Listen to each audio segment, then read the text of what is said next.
Elizabeth Warren had some choice words about her colleague's new health care bill. Medicaid is the program in this country that provides health insurance to 1 in 5 Americans, to 30 million kids, to nearly 2 out of every 3 people in a nursing home. These cuts are blood money. People will die. Let's be very clear. Senate Republicans are paying for tax cuts for the wealthy with American lives. Now let's bring in my panel, political marketing consultant Tara Dowdell, investigative reporter David K. Johnston, and Ovik Roy, president of the Foundation for Research and Equal Opportunity and a former healthcare policy advisor to Mitt Romney. Thank you all for being here. And I'm going to start with you on this, Ovik, because I applaud Congressman Tom Reid for coming on. It's not that easy to get Republicans to come on this show sometimes, and he came on, and I thought he, in the end, was quite honest about something, which is that if you are a middle-class sort of homeowner, taxpayer in upstate New York, and your congressman comes to you and says, as you know, as they did in this email praising the compromise they gave, which said that it will be unlawful essentially to tax those middle-class homeowners to pay for Medicaid for the urban poor. If you're that homeowner, you're saying, if my congressman is going to give me $265 and I don't have to pay for those people who I don't even know, you might actually say that's a fair trade-off, that all you personally care about is your little $265 tax rebate, that your taxes will go down, that you don't have to pay for those people. Isn't what the Republicans are doing essentially is pitting Americans who may not have a catastrophic health emergency now. So right now, to them, it's like, yeah, get rid of Medicaid. They'll only find out that a refundable tax credit may not be so great when their mom goes in a nursing home 5-6 years from now, but by then Mitch McConnell will have passed his bill, right? So, Joe, I think there were a lot of factual deficiencies in that discussion you were having with the congressman in the previous segment. It's really important to understand that $882 billion in reductions in Medicaid spending, 85% of that comes from the phase-out of Obamacare's expansion of Medicaid. It doesn't touch the traditional Medicaid program. There are reforms of the traditional Medicaid program as well, and we can get to that. But the vast majority of that dollar figure is the phase-out of the ACA's expansion of Medicaid, which is replaced in this Senate bill with robust, refundable, advanceable tax credits that are structured very similarly to the Affordable Care Act's exchanges. It's pretty much the same kind of mechanism to deliver coverage to that same population that was on the Medicaid expansion before. So in Texas, where I live, there are going to be millions more people with health insurance as a result of this bill because Texas didn't expand Medicaid, but these tax credits will be available to everyone in Texas who's under 100% or 130% of the federal poverty line. Then how does the CBO get to the fact that 20 million fewer people will have health insurance? Because most of that figure is the Medicaid expansion. If you repeal it, the raw number of people who were made eligible for it become ineligible. They lose their Medicaid card. So if what you're saying is, oh no, they're just trading in their Medicaid card for a different kind of insurance that's a tax credit, how does the CBO get to 20 million people losing their health insurance? Well, we don't, of course, have the score of the Senate bill yet. Well, the House version is very similar. Right, I think so too. And the vast majority of the CBO's coverage score is driven by one thing, Joy.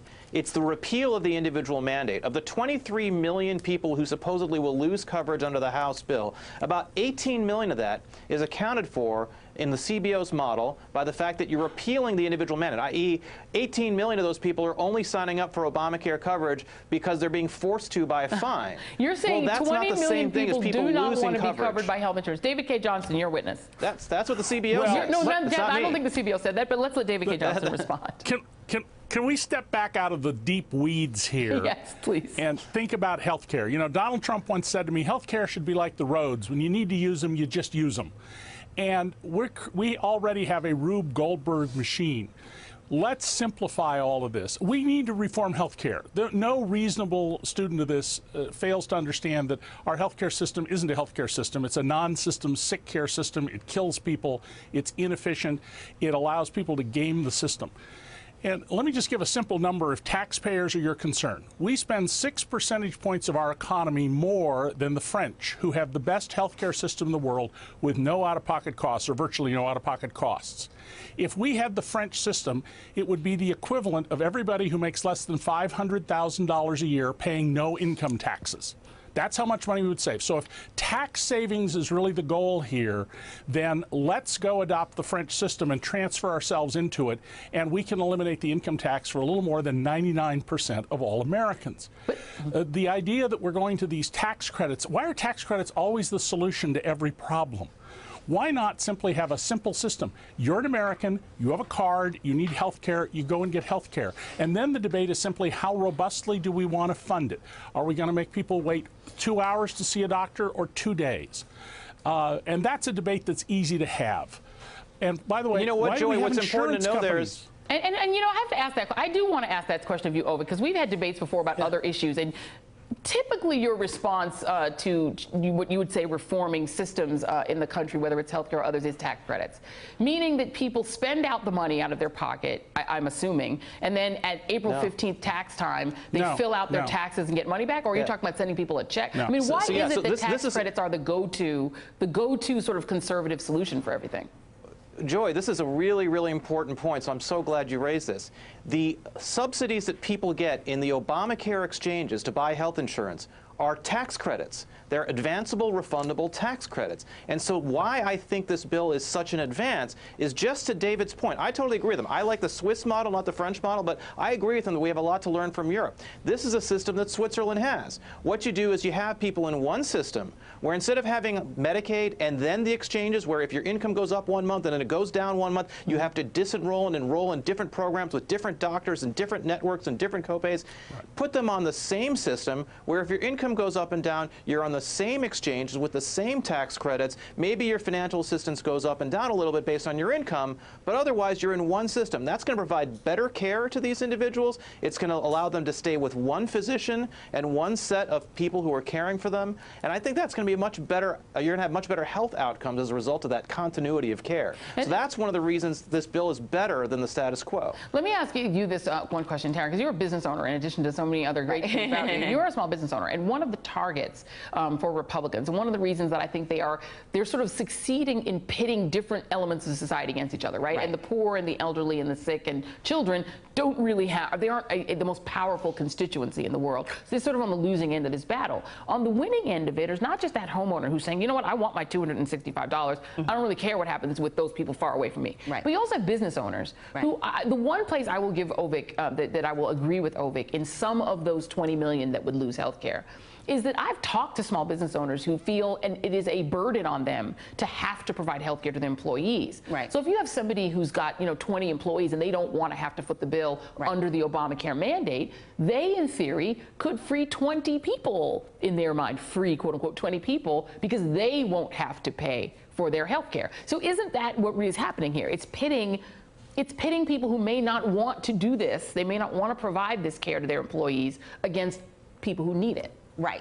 Well, no, that's exactly what this is. This is all about picking winners and losers, right? And pitting people against one another, and also playing on people's fears, right? And also misinformation. So for one thing, I am a small business owner who has purchased a gold plan recently on the Obamacare exchange for one of my employees, where I cover 100% of the premium of that cost, and there's no deductible on that plan. So let me be clear about where I stand on that. But with respect to small business owners, if you have 50 employees or fewer, you do not have to comply with the mandate. So if you have 50 employees or more, then you are doing very well. I'm in the 10 employees or fewer range of this. So that's number one. So a lot of small business owners don't have to. If you choose to provide it, as I have, I am eligible, because I have 25 employees or fewer, as to receive a tax credit, which helps me as a small business owner. The other point here is with the individual mandate, and this is something that I think is that Ovik is missing here.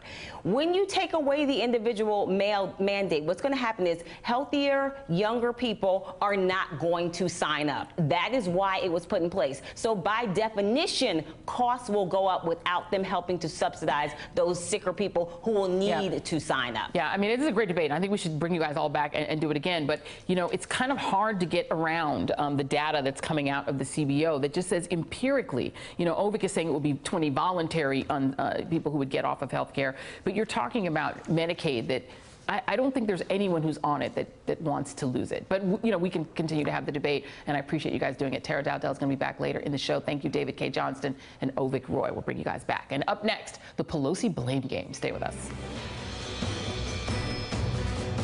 Hey there, I'm Chris Hayes from MSNBC. Thanks for watching MSNBC on YouTube. If you want to keep up to date with the videos we're putting out, you can click subscribe just below me, or click over on this list to see lots of other great videos.